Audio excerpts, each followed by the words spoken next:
The secret of connecting with any live crowd, it's feeling the mood in the room. Now, let me explain a little more about this.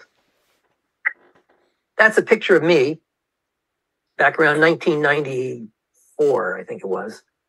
I was performing at the Thomas Homestead Folk Festival in Savona, New York, which is near Corning, New York, and about, I think, 4 hours north of New York City. And here's what happened. I came to this event. I've been hired to play there, and it was in a beautiful little wooded glade with a natural amphitheater. The crowds were gathered on the hillside, and a singer-songwriter was there doing very quiet love ballads. It was a beautiful, tranquil little moment. But here's the thing. I was still relatively new in my performing days at that point. And I had a certain set way to open shows simply because I guess I didn't have the confidence that I could afford to just feel what was in the room. And I felt safer trusting what always worked for me and always had worked for me up to that point. So that performer finished. The audience was there waiting to hear who was going to come next.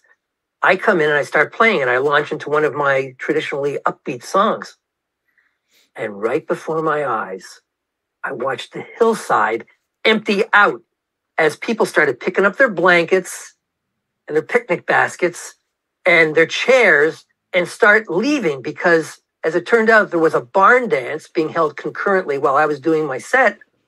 And they figured, nah, it's not so interesting. Let's go check out that barn dance. And apparently the idea went through it like a wave. So here I am playing, watching my audience disappear, and I'm thinking, geez, what's going on here? And maybe I got a little tense, and then I snapped a string on my guitar. Things were going from bad to worse. Now, as it turned out, I happened to have brought a second guitar with me, so I didn't have to sort of sit there on the stage and change a string and tell a story, which is what performers often do. I just picked up the other guitar and I said to myself, I don't care how things are going now. I'm just going to play whatever I feel like playing. You know, I've done everything I can here today. So I just started playing.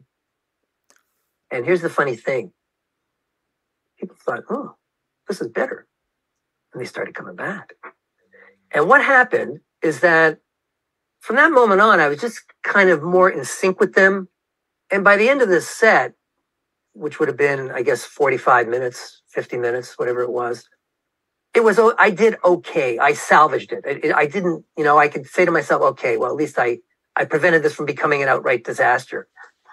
But here's the thing.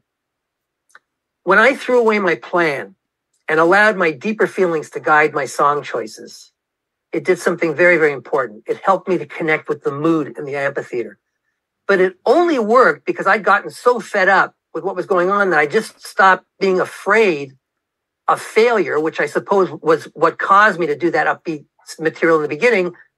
And I just stopped caring about what they thought, and I just started playing. And as a result, I connected. And that led me to this discovery that is kind of the core of what we're talking about here today. It's that the audience must always come first, no matter what.